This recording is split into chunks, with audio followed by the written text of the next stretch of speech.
Hola a todos y todas, bienvenidos y bienvenidas a mi canal. El día de hoy quiero hablar sobre el autismo y la teoría de la mente. Es de uso común, digamos, la afirmación de que las personas autistas tienen un déficit en la teoría de la mente. ¿Qué cosa implica la teoría de la mente en general? En general implica la capacidad humana para comprender intencionalmente la conducta de los otros. Es decir, poder decir, fulano está haciendo esto porque quizá quiere esto. Es la capacidad de atribuir estados mentales, intenciones a los demás. Si yo hago esto en este momento, uno diría, Ernesto está buscando algo. ¿Por qué? Porque está moviendo estas cosas. Eso sería, digamos, un ejemplo de teoría de la mente.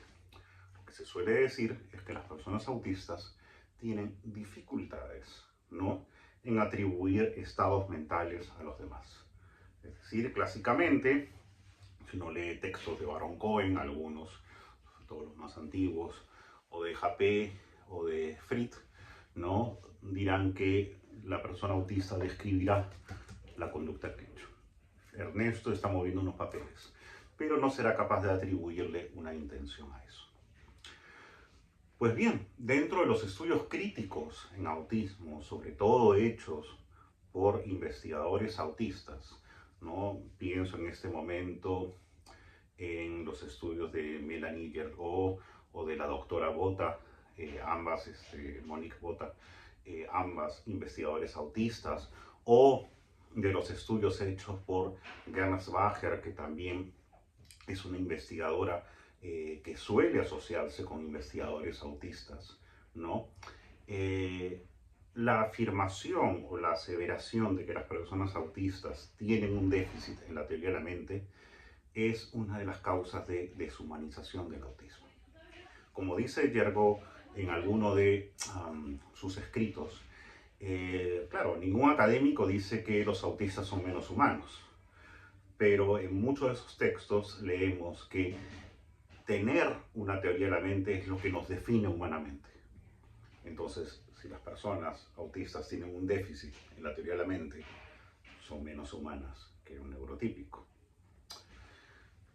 Y eso tiene cuestiones directas con el tema de la empatía, porque supuestamente para poder ser empático yo tengo que ponerme en el lugar del otro, y ponerme en el lugar del otro supone poder leer, ¿no?, ciertas condiciones de intenciones en los demás y actuar cooperativamente. Ahora bien, como Daniel Milton, otro investigador autista, ha señalado en el llamado problema de la doble empatía, ¿no? No es que las personas autistas no tengan una empatía o no comprendan, digamos, a los demás. Comprenden de manera diferente, ¿no? Uno puede ver que entre un grupo de autistas tienden a comunicarse bien. Un grupo de neurotípicos tienden a comunicarse bien. La dificultad es cuando quieren interactuar uno con el otro. Si los neurotípicos tuvieran tan buena teoría de la mente, como dice Gernsbacher en uno de sus artículos, podrían comprender bien las intenciones de las personas autistas. Y no lo hacen, ¿no? La empatía en las personas autistas es muy diferente. En los años que yo llevo trabajando con personas autistas, uno se da cuenta, lo que otros estudios, por ejemplo en Bishop, demuestran, que el tema de la teoría de la mente, tal como se concibe clásicamente, no solamente el tema de la teoría de la mente neurotípica, no solamente es una dificultad que se presenta en personas autistas, sino también en personas con trastornos específicos del lenguaje.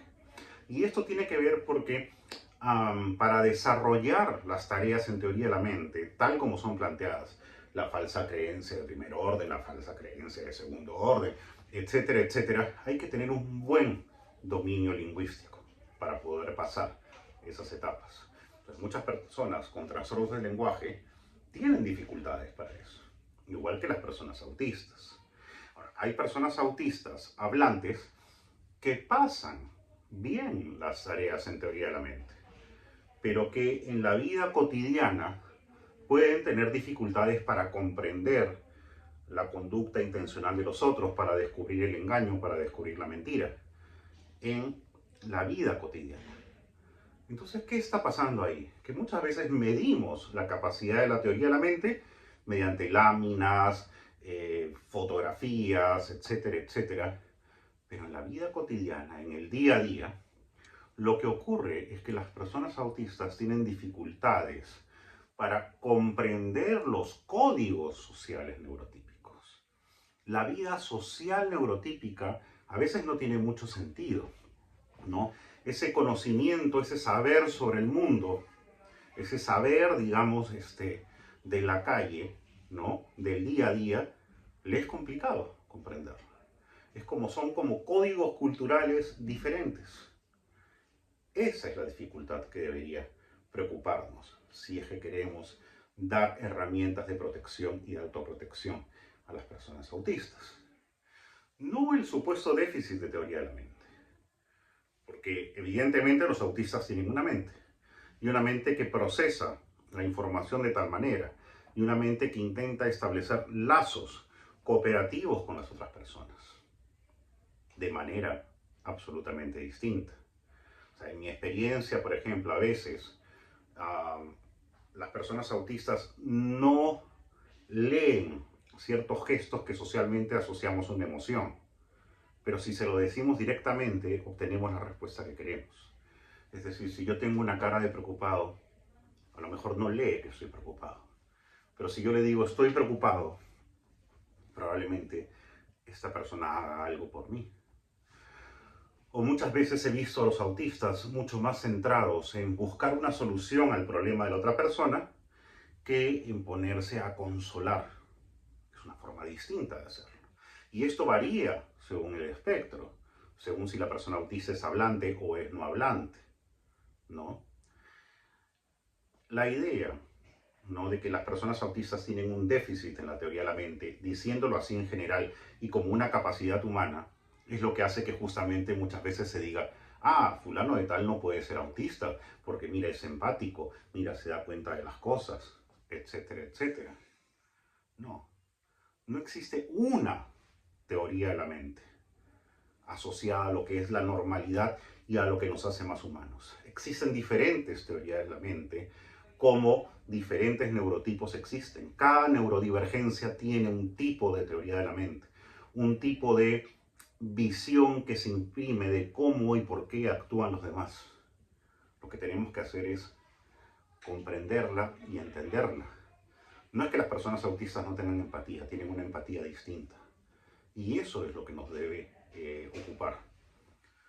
Enseñar teoría de la mente neurotípica sirve para ciertas cosas, para ciertas situaciones tipo, para comprender ciertas habilidades sociales neurotípicas, pero sobre todo para entender, digamos, el engaño en la sociedad neurotípica.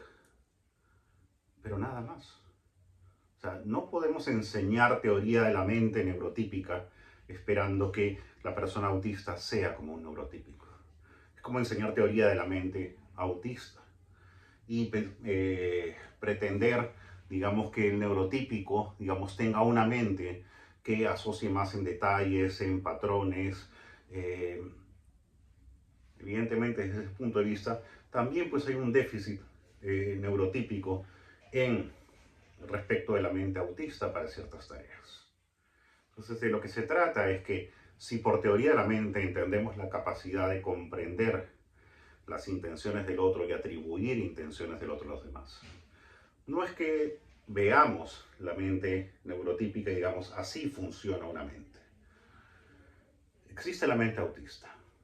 ¿Cómo procesa la mente autista, que procesa a través de patrones, detalles, sistematiza, instala principios de cooperación a través de intereses profundos?